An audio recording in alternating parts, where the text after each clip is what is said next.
Hola, buenas tardes. Bueno, lo primero, muchísimas gracias a todos y a todas por venir a escuchar lo que intento transmitiros, ¿vale? unas pequeñas pinceladas de lo que es la campaña Dame Veneno que desarrollamos en Justicia Alimentaria. Creo que muchas de vosotras sabéis que tenemos aquí un stand, ¿vale? En la feria.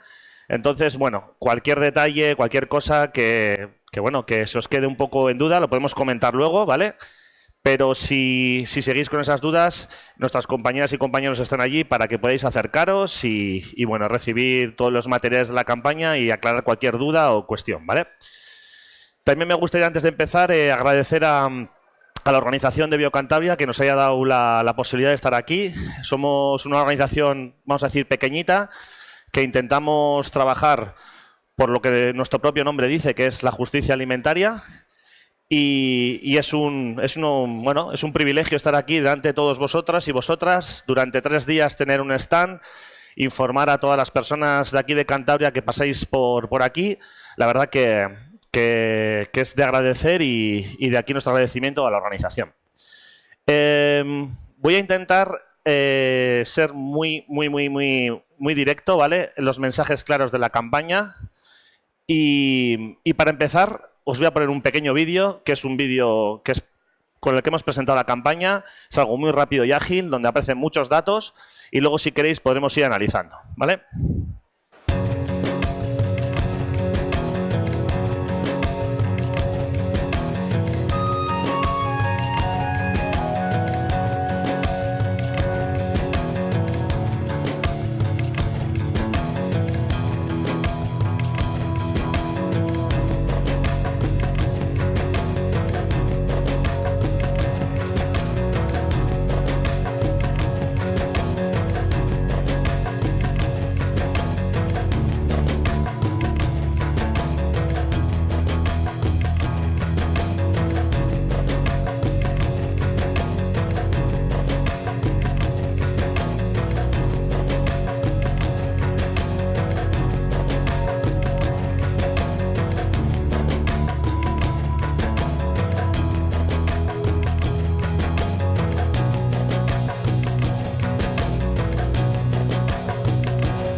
Bien, ese es el resumen resumido de lo que es la campaña.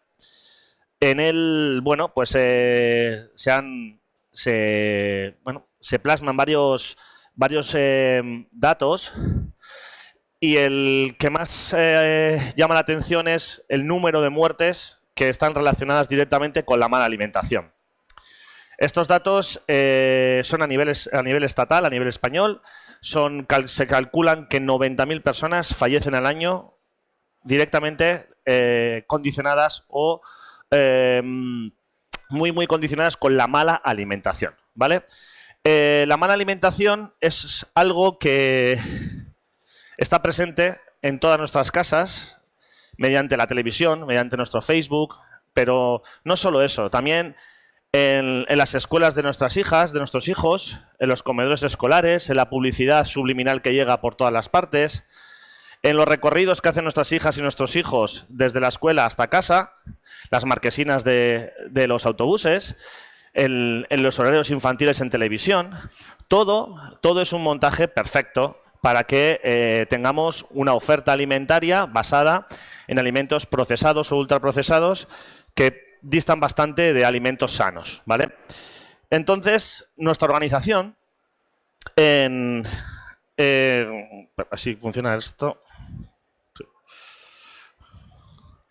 Vale, no voy a hacer una presentación muy breve de lo que nuestra organización pretendemos. Somos una organización que tenemos un carácter de ONGD y nosotros determinamos e identificamos que hoy por hoy la alimentación es uno de los problemas principales que existen en el mundo. Hoy por hoy, el 60% de las emisiones de CO2, de gases de efecto invernadero, provienen del modelo alimentario, de su modelo de producción y de su transporte. Entonces, hemos determinado y hemos identificado que debemos trabajar por un modelo alimentario más justo, más sostenible, más equitativo. En nuestra organización trabajamos en las diferentes partes del planeta. Tenemos trabajo en África, tenemos trabajo en Caribe, en Centroamérica y en Sudamérica, en Bolivia. ¿Qué y cómo lo hacemos? Identificamos una problemática orientada y basada en la alimentación, algo que esté de actualidad, ¿vale? La identificamos y hacemos un estudio sobre ello. En este caso, son varias las campañas que nuestra organización ha realizado. Hicimos una campaña sobre el azúcar añadido de los alimentos, que os animo a que consultéis, se llama 25 gramos, ¿vale? Y fue una campaña que también mediáticamente y socialmente tuvo su impacto, porque desmascaramos un poco todo lo que todo el azúcar añadido que lleva los alimentos, ¿vale? Cuando investigamos, intentamos también determinar los problemas y socializarlos, ¿vale? Es importante también socializar la parte negativa de la causa, pero es tanto igual importante plantear alternativas. Muchas veces los movimientos sociales y las organizaciones dirigimos las reivindicaciones a las personas. Tenéis que cambiar de hábitos de consumo, tenéis que cambiar vuestra forma de pensar, hay que modificar, vale. Eso está muy bien, está claro que cada persona, el cambio social parte de cada cual, pero también las y los políticos tienen gran importancia. Y nos damos cuenta que influyendo en políticas públicas, en este caso sobre todo con la mala alimentación, el impacto puede ser muy, muy amplio. Por eso mismo las investigaciones nuestras, en este caso de nuestra campaña de veneno, muchas reivindicaciones van orientadas a la clase política. Lo intentamos socializar, ¿vale? Y también intentamos formar a las personas en ello. Trabajamos mucho en escuelas de primaria y secundaria, trabajamos mucho con profesorado, porque nuestras hijas y nuestros hijos van a ser los futuros consumidores y consumidoras y van a ser las personas que tomen decisiones y las que puedan cambiar también los modelos alimentarios, ¿vale? Parte importante de las campañas. La cooperación, el trabajo en redes, el trabajo con otros agentes. Os decía, somos una organización muy pequeña. Solo nosotros y nosotras no podemos hacer nada. Nos tenemos que siempre aliar de otras gentes. ¿Por qué? Porque la alimentación es una cosa que en nuestro país, por suerte, por desgracia, la hacemos 3 o 4 veces al día, incluso 5. Entonces, es algo que está continuamente en nuestra bandeja de decisiones. Un agricultor me decía que desde que nos levantamos hasta que nos acostamos, tomamos muchas decisiones políticas. Y una de ellas es, ¿qué comemos? La típica expresión de somos lo que comemos también es una decisión política. Cuando te levantas y decides qué desayuno tomar, también tiene mucha parte política. Política no partidista, política, digo, social y de un poco de influencia en esto. Por eso mismo nosotros nos hemos aliado mucho con las asociaciones de consumidores y consumidores, con médicos, con nutricionistas, con otros colectivos que trabajan en comunidades escolares como pueden ser las AMPAs, los profesores, los directores de centro, porque creemos que en este caso la unión va a poder llevar a moverse a las instituciones, ¿vale? Tenemos una red de escuelas por un mundo rural vivo, que aquí en Cantabria estuvo 4 años activa, desde el 2011 al 2015, y la labor fue trabajar en escuelas de primaria los valores de una alimentación sana y sostenible. Los impactos y los resultados de esta campaña han sido espectaculares, porque trabajar 4 años con profesores, profesoras y familias ha promovido de que en las propias escuelas se conciencien en que el modelo alimentario empieza también cambiando el modelo alimentario escolar. Sin más, hablo de la problemática alimentaria mundial, ¿vale? Hoy por hoy, antes, en la década de los 80, cuando las ONGs solicitábamos proyectos y salíamos en la prensa, hablábamos de que el principal problema alimentario mundial era el hambre. Existían millones, y existen hoy por hoy, millones de personas y niños y niñas que pasan hambre. Hoy por hoy, las personas que tienen obesidad y sobrepeso son muchas más que las que pasan hambre. Por lo cual, el modelo alimentario alimenta en exceso a una parte del planeta, alimenta mal a una parte del planeta y a otra la deja totalmente excluida. ¿Vale? Eso es algo que tenemos que tener en cuenta para seguir analizando un poco todo lo que os voy a comentar. Los alimentos hoy por hoy se han convertido en mercancías. Son, no sé cómo llamarlo, materias de especulación bancaria. Hoy por hoy los precios de las materias primas pasan por el IBEX, pasan por Tokio, pasan por Londres, por las bolsas de Nueva York. Ahí se deciden los precios de las materias primas, ¿vale? Ahí se decide la realidad de nuestros campesinos y ahí se deciden muchas de las decisiones alimentarias que tomamos nosotras y nosotros. Entonces, cuando decimos que los alimentos son mercancía es porque de media, un alimento que se consume aquí en Santander ha recorrido 5.000 kilómetros desde su lugar de procedencia, de producción. Se puede producir en un país, se puede transportar a otro donde se envasa, se puede traspasar a otro donde se transforma y se puede consumir aquí. Por lo cual estamos hablando de una ilógica de sistema. Si hablamos de la carne o de la leche, en la cornisa cantábrica tenemos carne y leche para abastecernos. ¿Por qué tenemos que traer leche de Bélgica? ¿Por qué traer carne de Polonia o de Holanda o de Nueva Zelanda incluso? En lotes de carne en comedores escolares en el País Vasco se ha identificado carne procedente de Nueva Zelanda. Teniendo aquí a ganaderos y ganaderas que no pueden vender su propia carne, ¿vale? Sigo. ¿Quiénes producen los alimentos? Estos gráficos son muy determinantes. En los años 70, el 63% de la población mundial vivía en el ámbito rural. Muchas de ellas eran familias campesinas.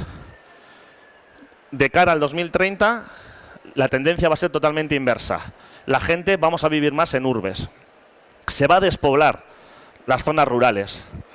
Van a desaparecer las personas que hoy producen alimentos. Y mi pregunta es, si desaparecen los campesinos, los ganaderos, ¿quién va a producir alimentos? Bien, es una cosa que me parece que todos la tenéis ya en mente y creo que os queda claro que la respuesta es una cosa que se llama máquina y otra cosa que se llama industria, ¿vale? Lo que os decía antes, el hambre cotiza en bolsa. Hoy por hoy, las materias primas están en bolsa y son una materia de especulación brutal.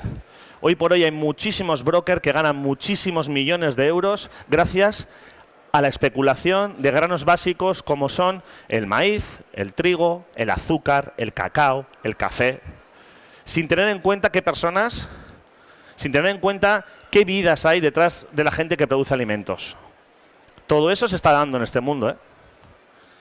Y muchas veces, un ejemplo que siempre pongo es la crisis que hubo en Ucrania, cuando de repente estalla una guerra en Ucrania y toda Europa se lleva las manos a la cabeza, sube el precio del pan.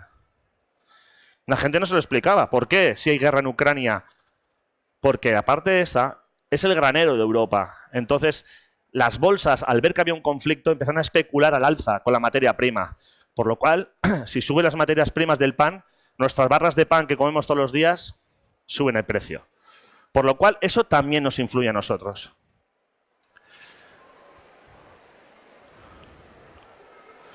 Daños medioambientales. Hoy por hoy es innegable lo que os decía antes. Si estamos trayendo alimentos que recorren 5.000 kilómetros de media, es lógico que la huella ecológica que están provocando estos alimentos es espectacular. Y un agricultor navarro me comentaba, en Navarra hubo una época, y hay, que los agricultores navarros cobraban dinero por cultivar espárragos. Pero ¿sabéis lo que hacían luego? Recibían también subvenciones para tenerlos ahí por diferentes políticas, pero les salía más barato traer el espárrago de Perú, envasarlo como producto de Navarra y venderlo. Lógicamente, en las latas pone producto de Navarra originario de Perú.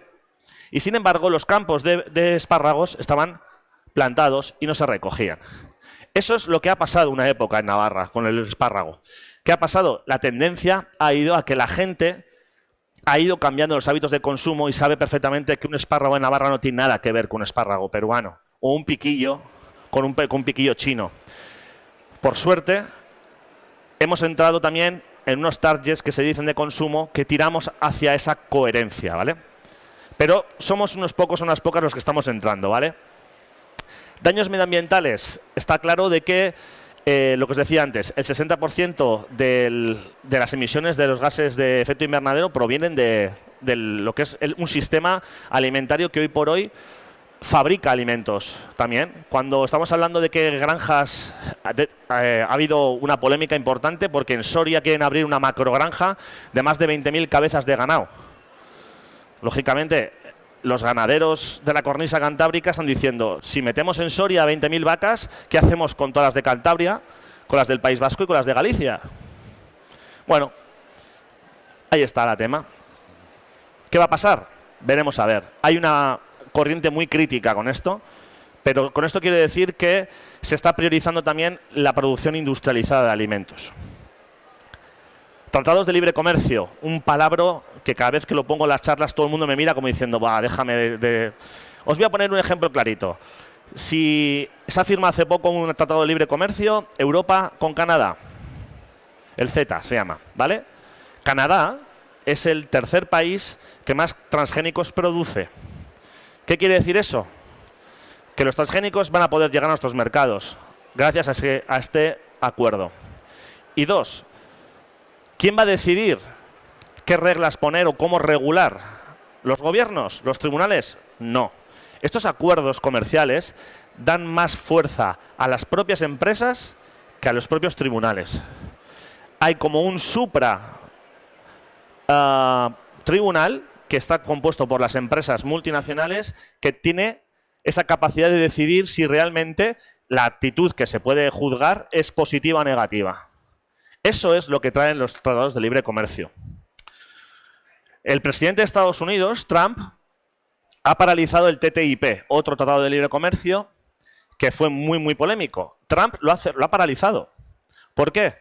Porque iba a haber un movimiento de alimentos y de otro tipo de materias primas entre Estados Unidos y la Unión Europea que iba a descolocar un poco a Estados Unidos. Y Trump ha dicho, lo cerramos y the first, the United States. Como dice él, lo primero, los Estados Unidos. Primero su producto y lo primero lo suyo. Pero ¿qué pasa? Que ese tratado de comercio, en la letra pequeña, ponía que si una vaca tudanca se cría en Estados Unidos, puede tener denominación de origen. No, por supuesto, no denominación de origen cántabra, pero sí de origen cántabra. Pero claro, estamos hablando de que cualquier queso de denominación de origen de Cantabria se podría producir en Estados Unidos. Eso era lo que podía traer el TTIP. Gracias a nuestro amigo Trump se ha paralizado, veremos a ver cuándo se recupera. Los patrones alimentarios. Siempre la gente con más edad o un poco menos y más joven se puede identificar con estos patrones, ¿no? De cómo antes la alimentación no es la que hoy por hoy está en nuestras mesas, ¿vale? Hoy por hoy hay muchísima más alimentación transformada, precocinada, y antes no existía esa clase de alimentos, por lo cual los patrones alimentarios se han ido modificando. Todo mediante un encaminamiento de medios de comunicación, de agroindustrias y de muchos intereses, sobre todo económicos. Esto es un programa que ha sacado el gobierno del País Vasco. No voy a defender al gobierno del País Vasco, ni mucho menos, pero ha sacado una identificación donde ha dicho que los jóvenes en el País Vasco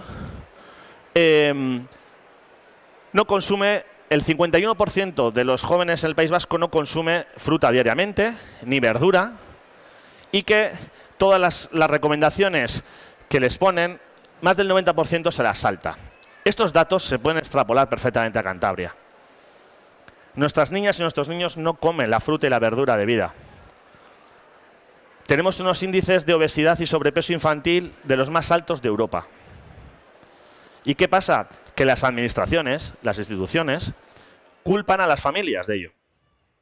Somos los padres y somos las madres las que alimentamos mal a nuestros hijos. Nuestra teoría es otra, luego la avanzaremos.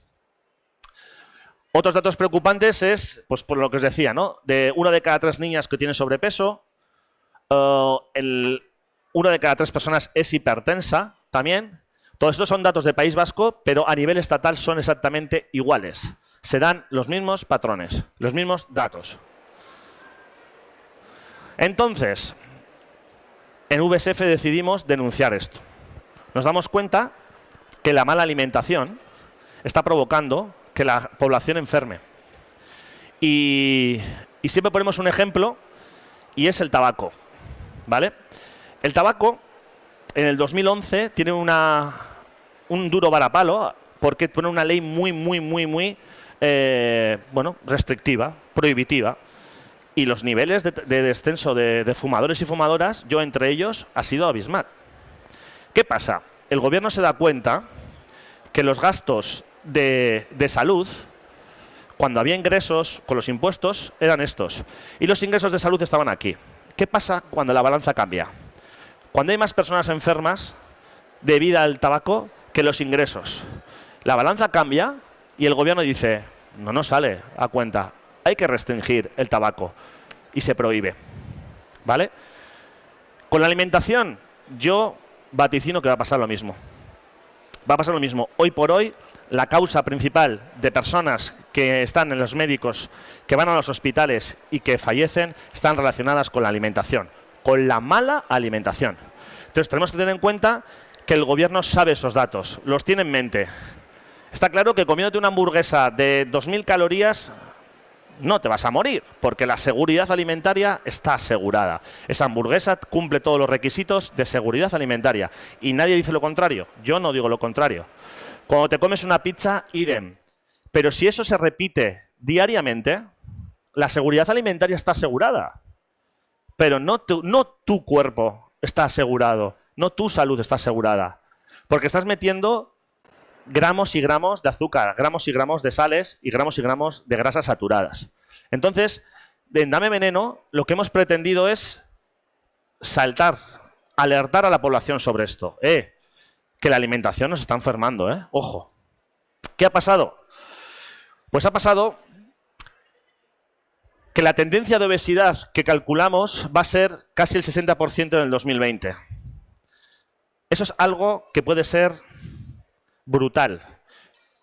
6 de cada 10 personas obesas. Imaginaros, esa puede ser la tendencia, ¿vale? Riesgos de salud en el Estado español. Esto son lo que nos dicen. Por supuesto que hay otros riesgos, el estrés, la mala vida, el tiempo, todo eso influye en nuestras vidas y en nuestra salud. Pero es que, si hablamos aquí, es que los riesgos alimentarios es hoy por hoy la principal causa de enferma, de que no estamos sanos, de que somos personas que hoy por hoy estamos ingiriendo algo que no nos está viniendo bien. ¿Vale? No quiero aburriros con datos, insisto, O sea, todos los datos están en nuestro stand, tenéis los estudios, todos los dípticos, todos los datos súper claro. No me quiero liar en datos porque creo que quiero dar también voz a vosotras y a vosotros para que preguntéis, para que aportéis y cada uno también que dé su opinión, ¿no? Incremento de consumo durante los últimos 30 años. Los azúcares añadidos, algo brutal. Pero con esto quiero hacer un pequeño matiz. Azúcares añadidos es el azúcar que ingerimos, que le llamamos azúcar invisible. Que es un azúcar que está en los productos, pero que no sabemos que hay azúcar en esos productos. Cuando nos comemos un encurtido, un pepinillo o una cebolleta, eso tiene azúcar. Hasta la pasta de dientes lleva una parte de azúcar. Imaginaros, todo ese azúcar se va acumulando en nuestro consumo diario. La OMS recomienda 25 gramos de consumo diario. En el Estado español estamos por 112 al día. ¿Vale? ¿Y sabéis lo mejor de todo? Que el azúcar, el consumo de mesa que decimos, lo que nos podemos echar en el café, se ha reducido un 20%. Pero es que precisamente lo hemos incrementado en alimentos que no sabemos o pensamos que no lleva azúcar. Siguiendo un poco con lo que os decía, el 34% de la población infantil está con sobrepeso o obesidad. datos que son muy peligrosos. Si seguimos, algo muy interesante, importante. ¿Por qué? Los índices de desigualdad a nivel económico también influyen en la mala alimentación. Si cogemos un mapa, hemos hecho un ejercicio en la campaña Dame Veneno de coger un mapa, en este caso de la ciudad de Barcelona. Hemos analizado los barrios donde están los índices más altos de diabetes, colesterol y enfermedades relacionadas con la hipertensión y todas estas enfermedades que pueden derivar de la mala alimentación. Nos han dado vamos a decir, unos focos de calor, ¿no? En los barrios donde más índices de estas enfermedades hay. Si plasmas encima un mapa del nivel económico, coinciden. Los barrios donde el nivel económico es más bajo es donde la gente peor se alimenta. Y es así. Es así. Aquí y en cualquier parte del Estado. Hoy por hoy, el acceso a la alimentación insana es mucho más barata que la alimentación sana. Todo matizable, ¿eh? Por supuesto que todo es matizable. Pero nosotros que hemos presentado esta campaña en muchos sitios, mucha gente nos lo admite. Dicen, es que yo tengo 2 trabajos y soy estudiante. Llego a casa a las 10 de la noche y lo único que me apetece es freírme una hamburguesa, ponerle bien de mayonesa, comérmela y meterme en la cama porque estoy reventada. La sociedad también hace que no es solo la alimentación, sino que la sociedad y el nivel económico de que tienes que tener 2 trabajos y encima estudiar para poder clavarte un futuro mejor, hace también que la alimentación y todo esto influya en tu salud. Género. Las mujeres. Os alimentáis peor. Vivís más, pero vivís peor. Enfermáis más. Sois más longevas. Sois más longevas porque tenéis 2-3 años más de esperanza de vida que los hombres. De 82 a 84, 85. Por ahí andan los datos. Pero sí, enfermáis más. Vivís con más sufrimiento. ¿Por qué? Porque aparte de eso están los roles de cuidados, otros tipos de roles culturales que las mujeres asumen y que hoy por hoy también influyen en que enfermen y que encima se alimenten mal. Porque encima esa mujer que trabaja en 2 trabajos, que llega tarde a casa, tiene que hacer la comida, tiene que estar los cuidados de sus hijas, de sus hijos y tiene que estar al cuidado de lo que es el funcionamiento de la casa. No lo generalizo, que muchas familias ahora jóvenes y no tan jóvenes, el hombre también asumimos roles, pero en general las mujeres asumen esos roles y también hacen que enfermen. ¿Qué reivindicamos? Es una reivindicación de la campaña el IVA cero a los productos frescos. Si estamos hablando que los supermercados, que las tiendas estas que están abiertas hasta las 2, 3 de la mañana, encontramos todos los alimentos que hay, son procesados, ultraprocesados, muy altos en grasa, muy altos en azúcares, pensamos que el acceso a la alimentación sana tiene que ser más barata. Por eso mismo promovemos que la alimentación sana tiene que tener un 0% de IVA. ¿Con eso qué conllevaría? Que el comprar 1 kilo de manzanas se asemejaría a comprarte una caja de bollicaos o de otra cosa. Hoy por hoy, comprarte 1 kilo de manzanas es más caro. Y la gente no lo quiere porque es más caro y porque pasa de la fruta. Hay también una parte educativa que es así. La gente joven es así. Pero si trabajaríamos por un IVA cero en alimentos frescos, posiblemente toda la tendencia se revertiría. Nuestra teoría, nuestra hipótesis es que un problema que afecta desde un 50 hasta un 70% de la población no es la suma de las decisiones individuales. No es que nosotros nos alimentamos mal porque queremos. No somos obesos o no somos obesas y no nos alimentamos mal, no comemos frituras y no comemos fatal porque nos apetece. Hay también unas cuestiones sociales que influyen directamente el consumo. Si la publicidad estuviera restringida, si el acceso a los alimentos frescos sería más fácil, si no nos estarían todo el día bombardeando a nuestras hijas y a nuestros hijos con las marcas de la Patrulla Canina con yogures o de Pocoyo o Peppa Pig con posquitos, posiblemente nuestras hijas no querrían comer esos posquitos. Posiblemente no, seguro. Entonces nosotros pensamos que todo el contexto social lo que hace es influir en nuestros consumos, influir en este modelo alimentario. Entonces mi pregunta está clara. ¿Comemos mal porque queremos?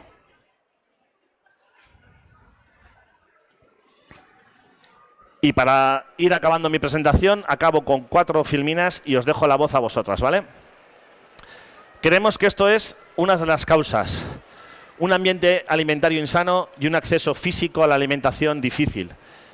La publicidad, el etiquetado, la educación. Que alguien me diga que sabe coger una etiqueta de un yogur y que sabe interpretarla. Más del 77% de la población no sabe cuánto azúcar está comiendo en ese yogur, cuántas calorías. No sabe, porque es que lo hacen adrede, para que no lo entendamos. Es que parece que tienes que hacerte un máster en el leído de etiquetas. Y es tan fácil, lo que reivindicamos es que los etiquetados sean en base a discos, a semáforos. Si tú tienes un porcentaje alto de azúcar, ponle un disco de rojo. Si es medio, ámbar. Y si es bajo, lo pones en verde. Es tan fácil como eso. Esta propuesta, no me la he inventado yo ni muchísimo menos, llegó desde el Reino Unido a la Unión Europea. Estuvo a punto de firmarse, estaba ya encima de la mesa para que las políticas y los políticos la firmaran y se impusiera en Europa eso. Sabéis lo que es un lobby, ¿no? Bueno, pues esa noche trabajaron mucho y consiguieron paralizar esa propuesta. Y hoy por hoy es voluntario. Eroski tiene algunos productos que lo tienen. Casualidad, son los que más verdes son. Poco rojo ves en los semáforos, pero por lo menos lo aplica voluntariamente Eroski. Y educación, muy importante. ¿Por qué nuestras hijas y nuestros hijos tienen que ir a Telepizza en una excursión de la escuela? ¿Por qué tienen que ir a McDonald's a alimentarse de Coca-Cola y comida basura? Nadie les va a decir nada. Es alucinante, pero es que hay muchas escuelas que nadie dice nada. Les parece normal. A mí me parece algo brutal. Pero si mi hija al final recibe un input que es llevar a la Telepizza a coger una masa, hacer una pizza con toda esa porquería y comérsela, mi hija piensa que está bien. Porque mi hija está en un momento de que todo lo que le están dando, todos los inputs los está integrando. Entonces, creo que la educación es vital. Aquí tenemos un director que es un ejemplo de la alimentación sostenible en Santander, del Colegio Cisneros. Está en una lucha muy, muy importante con los comedores escolares. Un ejemplo en Cantabria y un ejemplo en el Estado. Y realmente, pues, él es una persona, pero creo que esto debería multiplicarse, triplicarse, porque realmente la educación es algo principal y vital para poder cambiar todo esto. Acceso físico. Alimentación sana e insana en el precio de la compra. Lo hemos hablado. Es muchísimo más barato comer insano. Cuando llegamos a estos sitios que os digo de las 2 de la mañana, no encontráis una fruta, una mandarina o... ¿no? Sabemos lo que nos encontramos. Por lo cual, ellos saben también qué vender. La culpa no es de la persona que tiene la tienda abierta. Por supuesto que no. Pero es nuestra tendencia, ¿vale? Entonces, ¿qué pasa con los impuestos? Ejemplo rápido.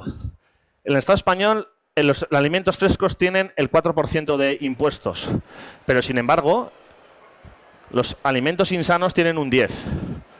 Si lo comparamos con otras partes de Europa, vemos que en el Reino Unido e Irlanda suben a un 20 o un 21%. Esto quiere decir que si tú quieres comer mal, tienes que pagar más. Es verdad, es así. ¿Sabéis esta noticia? Ha salido esta semana. Esto deriva de que la campaña Dame Veneno, voy a ponerme una medallita, en nuestra delegación en Cataluña habló con el Parlamento catalán para que pusiera un impuesto a las bebidas azucaradas. Y se puso en marcha entre un 5 y un 10% las bebidas azucaradas en tamaño pequeño y hasta un 20% de incremento en las bebidas de 2 litros. El dato que ha salido hoy ha sido esta semana, perdón. Que ha caído un 22% el consumo de bebidas azucaradas en Cataluña.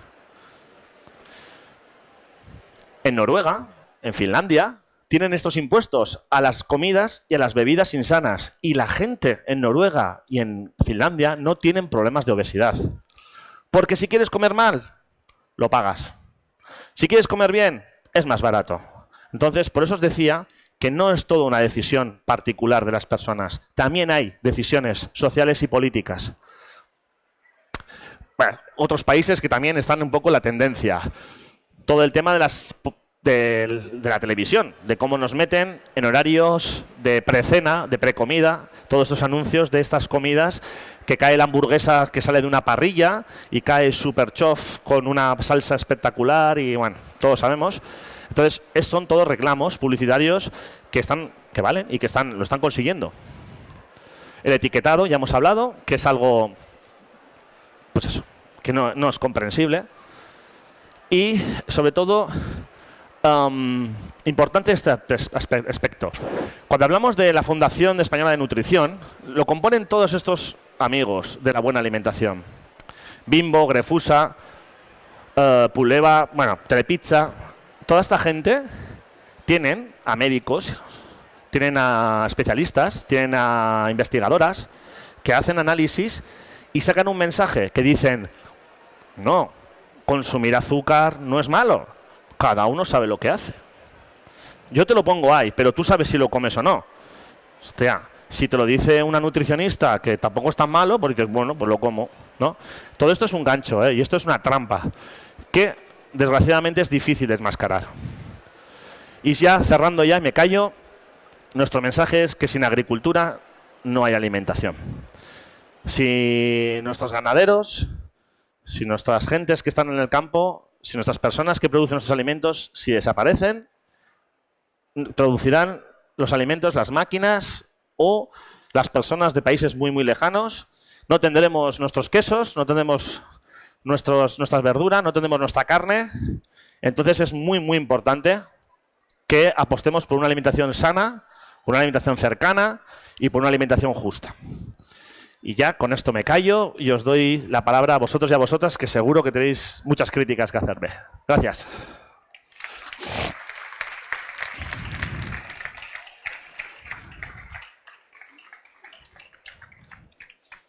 Sí. Un segundo. ¿Hay micro, por favor, de mano? No hay. Vale. Dime, yo te repito tu pregunta. La compañera nos dice que ella tiene una huerta y que elabora platos en casa e invita a amigos a cenar, elabora una salsa de tomate de su huerta y que sus amigos no la quieren. La respuesta es un poco en el paladar que nos hemos educado. Nos hemos educado con un paladar que tiene siempre azúcar y que tiene un sabor ya determinado. Un sabor determinado que sabemos que si creemos que el yogur de fresa sabe a fresa, pensamos que sabe a fresa y sabe a fresa. Cuando si piensas fríamente no sabe a fresa. Con el tomate es igual. O sea, hay muchas clases de salsas de tomate que el sabor de tomate te cuesta reconocerlo. Entonces, creo que es la educación alimentaria la que falla ahí. Sin embargo, dice que los niños creen que es más rica esa salsa, porque los niños todavía no están mal educados y los adultos sí. Esa es una de las cuestiones que, por eso decía, incidir mucho en todo el trabajo que se está haciendo en las escuelas, en los comedores escolares. El compañero hoy me acaba de comentar que se acaba de publicar una normativa que va a regular los comedores escolares en Cantabria y se ha publicado el día 8 de marzo. ¿Y por qué digo la fecha? Porque el 9 de marzo se publicaba una ley estatal la cual proporciona posibilidades de incluir en las contrataciones públicas criterios sociales, medioambientales e innovación.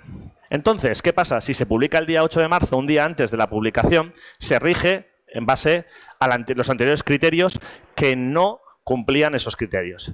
Entonces, yo hoy le respondí al compañero que esta semana Navarra ha aprobado una nueva ley de contratación pública, la cual está priorizando el producto local, el producto ecológico, el producto de cercanía, pero producido y transformado en la comarca.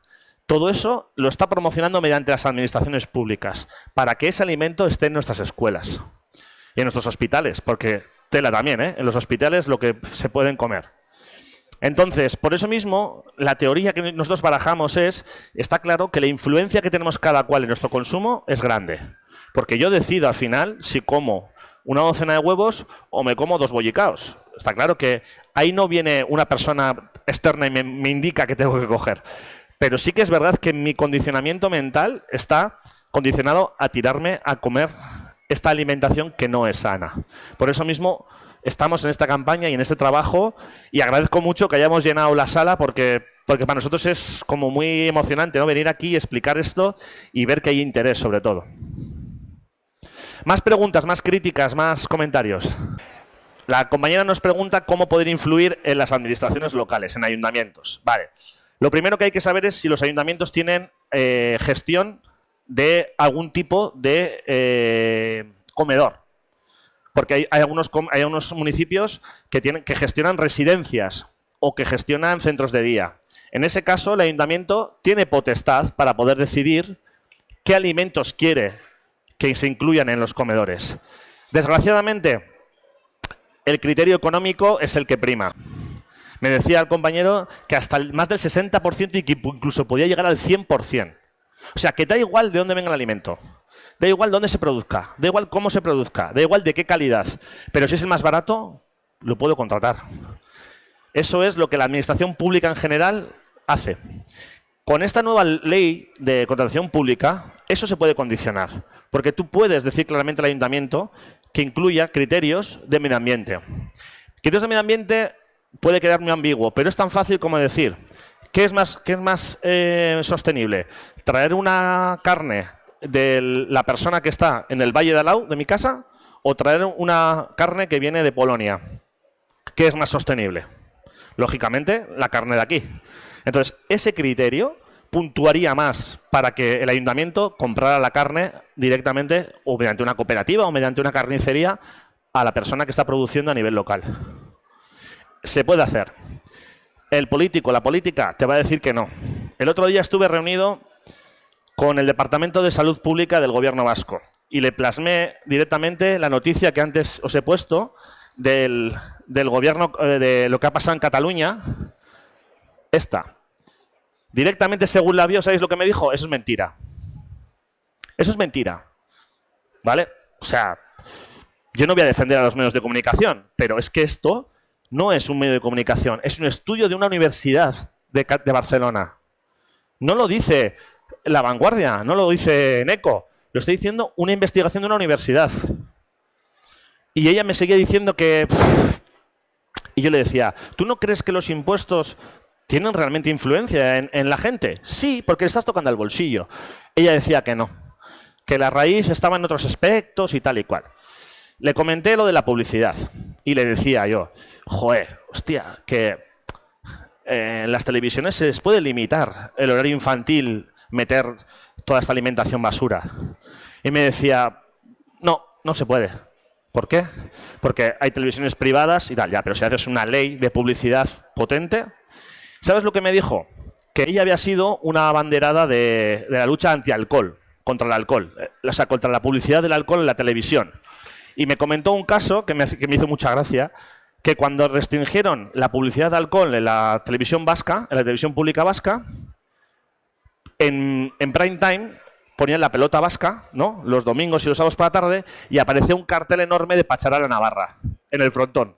Y me decía, yo limito la publicidad en la tele, pero luego en el frontón tiene un cartel enorme de Pacharán.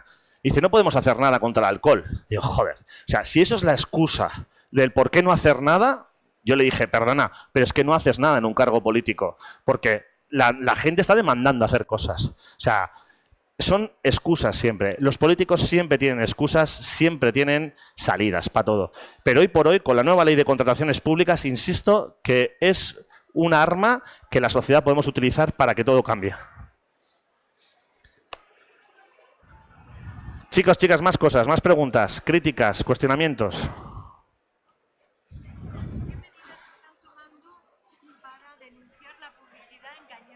Vale. Sobre la publicidad engañosa, ¿qué se está haciendo? Hoy por hoy, en el Estado español no hay una regulación legislativa, no hay ningún tipo de regulación sobre ello. Cuando hablamos de... Cogemos un producto, seguro que os ha pasado. 00. ¿00 qué? ¿00 qué? Nosotros lo hemos consultado, ¿eh? Y hemos ido a la ley. ¿Qué? ¿00 qué? 00 puede ser aire.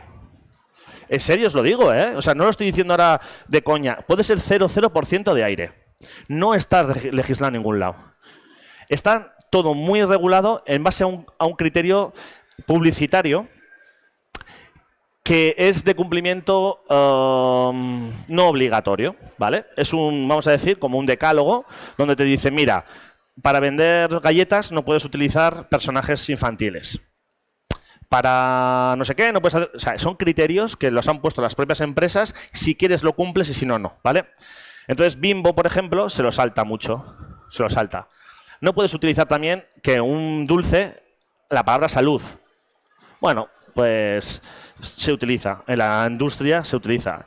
Nosotros lo hemos denunciado y hemos dicho, oye, Bimbo, estás hablando de que esta sonrisa y esta saludable no son tan saludables.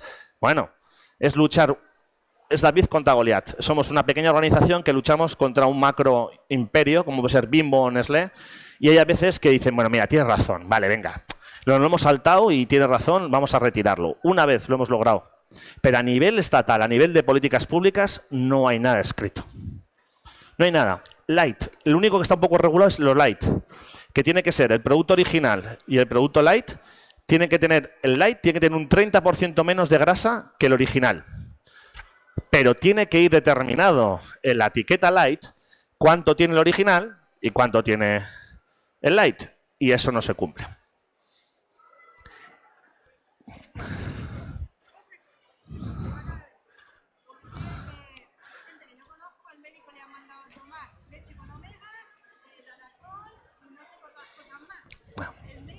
Médico. Sí. Comenta recomendaciones médicas, ¿no? De cómo médicos y pediatras están recomendando alimentos que a priori nosotros consideramos que no son sanos. Danacol, leche en omegas, tal. Pues sinceramente la respuesta, no lo sé. No lo sé, porque hay a veces que dices, joder, los médicos, no tengo nada en contra de los médicos, si hay alguno aquí que responda a él, pero muchas veces dicen, no, es que recetan este tipo de cremas o este tipo de alimentos, perdón, este tipo de pastillas porque tienen un acuerdo con un laboratorio que luego les paga un viaje a fin de año. Esos son los típicos bulos que andan por ahí. Pero claro, que una persona, una persona que está cuidándote a ti para que tú estés sana te diga, tómate un Danacol, que no te va a proporcionar nada sano, no lo sé. En la guardería de mi hija, el nutricionista recomendó meter mi primer Danone. Para las que tenéis hijos e hijas, os aviso que mi primer Danone lo publicitan como un sustitutivo de la leche maternal. Mirad, por favor, en los niveles de azúcar... ¿Sí? ¿Es médico? Ah. Los niveles de azúcar que puede tener ese recipiente. Una auténtica bomba. Bueno, pues los padres de la guardería de mi hija reclaman que por favor quieren mi primer Danone. Y yo le dije, no, a mi hija le sacas eso del menú. Tuve que pelearme para sacármelo. Pero es que te dicen una indicación el pediatra y parece que eso es... Vamos, y es que es la falta de formación muchas veces en la población. Y lo de los médicos, pues no lo sé. Tema a analizar. Se me está acabando el tiempo. Tengo la última pregunta. Chicos, chicas, o último crítico, la última comercio... Dados datos, el 82 céntimos cuesta el primer plato, segundo plato y postre en los comedores escolares. Y el 95% de los productos que se consumen en Cantabria son de fuera. Vale, me comenta el compañero, director de Cisneros, que los menús que se sirven hoy por hoy en Cantabria cuestan 82 céntimos de materia prima. Y el 95% de los productos son provenientes de fuera de Cantabria. Imaginaros si toda esa compra que se hace fuera de Cantabria se haría con producto nuestro de aquí. Imaginároslo, ¿eh? ¿Cuántos menús son al día en Cantabria? Al año 2 millones. Al año 2 millones de menús. Imaginaros lo que supondría la economía local, ¿eh? Al comercio local, al empresario local, a las cooperativas locales, al campesino, a la ganadera y a las familias y sobre todo a la salud. Ya cierro este espacio. Muchísimas gracias. Os pido y en serio os recomiendo que paséis por nuestro stand. Está al fondo del pasillo, ¿vale? En la esquina. Allí tenéis todos los materiales que necesitáis, que queréis de la campaña.